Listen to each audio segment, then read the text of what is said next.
Oi gente, tudo bem? Eu sou a Ana Lu e eu vim trazer o fechamento das leituras de abril aqui pro canal. Esse ano tá muito louco e as nossas percepções de tempo estão muito alteradas por causa da quarentena, né? É muito louco, parece que o tempo voa, mas ao mesmo tempo parece que não passa. E quando eu me toquei que já era metade de maio e eu não tinha gravado ainda o vídeo do fechamento de abril, eu tava achando que ainda era, sei lá, 2 de maio, sabe? Muito louco, mas enfim, antes tarde do que nunca eu vim trazer o fechamento das leituras de abril e eu acho que foi o primeiro mês desde que o ano começou que eu consegui dar uma estabilizada na minha quantidade de leituras. Como vocês viram na foto da thumb, foram em alguns livrinhos, incluindo o Kindle, então vamos falar rapidamente sobre eles. Bom, o primeiro livro que eu terminei em abril foi Mulheres que Correm com os Lobos. Eu já tinha citado ele no fechamento de março, porque eu li parte dele por lá, mas eu fiquei de retomar no fechamento de abril, porque foi em abril que eu terminei. Quando eu fiz o fechamento de março, eu ainda não tinha chegado na metade dele, mas eu dei uma corrida na primeira semana de abril, porque quanto mais eu demorava com ele, mais o tom dele me irritava um pouco. Não vou me estender, porque já saiu resenha, mas vou dizer, né, que esse é um livro que acho que as pessoas têm uma ideia do que ele fala, né, que ele fala sobre os mitos e histórias do arquétipo da mulher selvagem. A escritora, ela é analista junguiana e ela vai falar sobre o nosso reencontro com a natureza e com os nossos instintos. E como eu falei na minha resenha e até no fechamento de março, esse livro depende muito de como que você se dá pra ele e do quanto você consegue se entregar. Porque foi o que eu falei, tem alguns momentos que eu me irritei com o livro, porque ela fala coisas como as mulheres têm que abrir um pouco mão de sua intelectualidade, da sua cultura, e eu acho isso meio pejorativo e bastante ruim, porque eu acho que a gente não tem que ser só mamíferas selvagens. Mas depois que eu consegui me limpar um pouco disso e pensar, vou ver o que ela tem pra me agregar, eu consegui encarar a leitura de uma forma melhor e, enfim, guardar algumas coisas mesmo pra mim sobre reconectar com a minha intuição, com o que eu sinto.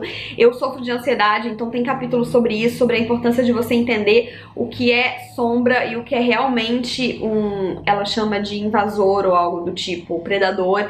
Então é um livro interessante, dá pra você tirar o que você quiser. Na verdade, tudo na vida, né? Dá pra você separar o joio do trigo, tirar o que você acha que serve, mas acho que em específico esses livros que incomodam, essas temáticas que acabam irritando a gente, pra gente poder ouvir o que elas têm a dizer que sirva pra gente, a gente tem que tentar se limpar e somente ignorar o que a gente acha que não serve. Então acho que é o principal que eu tenho a dizer sobre esse livro. Já saiu resenha, então quem quiser assistir é só clicar aqui nos cards. Eu sempre falo dos cards, depois eu esqueço de colocar os cards. Bom, depois que eu terminei Mulheres que Correm com os Lobos, eu fiz uma releitura que foi de Orgulho e Preconceito. A resenha também já saiu por aqui, mas foi uma experiência incrível reencontrar essa obra, e eu digo reencontrar porque foi quase que um encontro mesmo. Da primeira vez que eu li, eu não me envolvi tanto com a história, e dessa vez sim, eu termino completamente apaixonada. Eu conheço o melhor da Jane Austen. Eu acho que o narrador, com o tom irônico dela e sagaz pra perceber a realidade que a rodeava, tá em seu melhor aqui em Orgulho e Preconceito. Já tô ansiosa pra ler outras obras da autora, reler Emma e Persuasão e ler pela primeira vez A Abadia de Northanger, e eu acredito que pelo menos uma dessas leituras vai ser feita ainda esse ano. Não preciso falar sobre a história de Orgulho e Preconceito, né?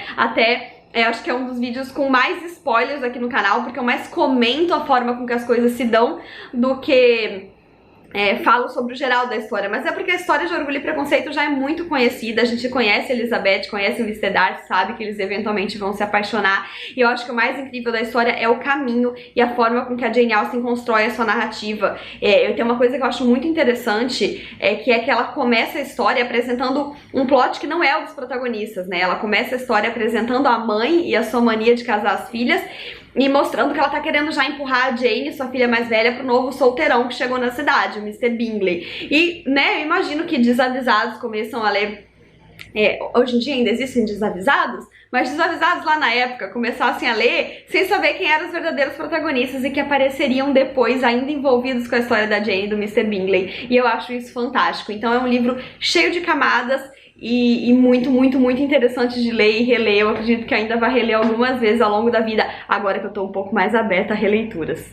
Depois que eu terminei Orgulho e Preconceito, eu queria matar a saudade de algo bem brasileiro, e eu escolhi então A Mãe da Mãe de Sua Mãe e Suas Filhas, da Maria José Silveira, que é comunicóloga e antropóloga, e ela propõe esse livro aqui como uma recontagem da história do Brasil, de 1500 até quase os dias atuais, através de geração de mulheres. Vocês sabem que eu adoro histórias de geração de família, A Casa dos Espíritos é um dos livros preferidos da minha vida, e O Caminho de Casa é outro deles, que é de uma autora ganesa, e eu tava muito ansiosa pra ler um brasileiro sobre isso. E eu gostei bastante do livro, eu acho que a proposta é interessante, eu acho que a execução fica um pouco aquém da proposta, porque a autora não se propõe a escrever um grande calhamaço, e daí já é um problema meu com a obra, e não dela. É um livro que trata de mais de 500 anos em pouco mais de 300 páginas. Então eu queria mais, mas como eu falei na resenha, eu acho que o fato de eu querer mais, de uma forma ou de outra, fala bem da obra, né? Quer dizer que eu gostaria de ler mais do que a autora tinha pra entregar. Aqui a gente vai ter, então, muitas gerações de mulheres da mesma família, né? Uma após a outra, desde o dia do descobrimento do Brasil até quase que os dias de hoje. Inclusive, esse livro foi publicado em 2002 pela primeira vez e republicado no ano passado com um capítulo a mais, colocando aí mais alguns anos na história e contextualizando ele com o nosso tempo. Quem tiver curiosidade de saber mais sobre ele, é só assistir a resenha. Se eu tiver lembrado de colocar aqui nos cards, senão é só procurar num dos últimos vídeos ali do canal. Aí depois eu resolvi entrar na furada, na deliciosa furada com duas amigas minhas, a Ju e a Paloma, de reler Harry Potter, e é por isso que o Kindle apareceu na fotinha da thumb, porque eu li em abril Harry Potter e a Pedra Filosofal, Harry Potter e a Câmara Secreta e Harry Potter e o Prisioneiro de Azkaban. E, enfim, foram 3 releituras deliciosas. Eu tô amando reencontrar essa série. Se vocês estão acompanhando a série de vlogs que eu tô fazendo das releituras aqui, vocês sabem como eu tô emocionada, como eu tô falando super, meu Deus, os vlogs andam com meia hora, me perdoem, mas eu tô vivendo intensamente essa releitura. Reencontrar Harry Potter nesse momento de ansiedade e incerteza foi um bálsamo pra mim, foi a melhor ideia.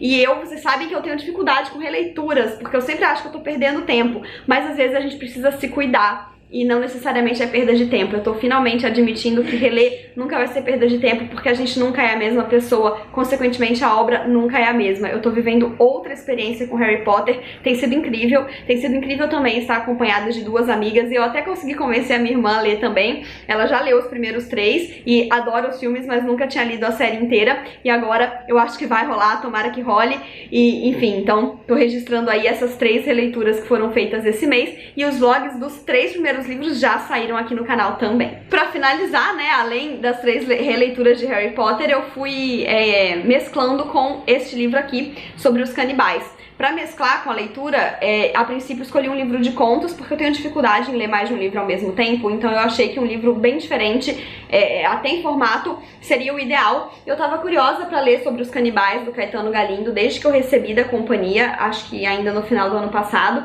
porque o primeiro conto dele começa de uma maneira muito interessante, é um diálogo, né? E ela fala assim, não, aí a gente tava lá na loja e eu, Mo, e esse aqui? Porque já tava difícil, né? Eu sozinha ali, nego necas. Então quando eu abri pra folhear, eu achei isso muito interessante. E de fato, o livro tem essa pegada. Ele é um livro com 42 contos, bem curtinhos, bem cotidianos, sobre problemas e questões do cotidiano. Eu achei interessante esse livro, assim, é claro que como toda coletânea de contos, alguns são melhores que outros, poucos me marcaram e mexeram comigo pra além, assim. A maioria eu li tipo, ok. Mas é um livro gostoso pra passar o tempo e bem cotidiano, né? Acho que às vezes a gente precisa de algo bem cotidiano e palpável mesmo, pra gente se sentir nas situações como se elas estivessem acontecendo aqui na cadeira do lado com o vizinho. E então é isso. Esse ainda não saiu resenha, foi o único que eu citei aqui que ainda não saiu resenha, né? Eu tô ao contrário esse ano. Até ano passado eu fazia o vídeo de fechamento anunciando as próximas resenhas que sairiam, mas esse ano inverteu e acabou que as resenhas estão saindo antes, mas ainda falta essa daqui, então imagino que é o próximo vídeo que vai sair por aqui. Espero que vocês tenham gostado desse vídeo, não se esqueçam de se inscrever no canal se ainda não forem inscritos, deixarem um joinha se curtiram, porque isso ajuda muito o canal a crescer, e comentem aqui embaixo se você já leu algum desses livros ou se você tem vontade pra gente bater um papo. Um beijo e até a próxima. Tchau!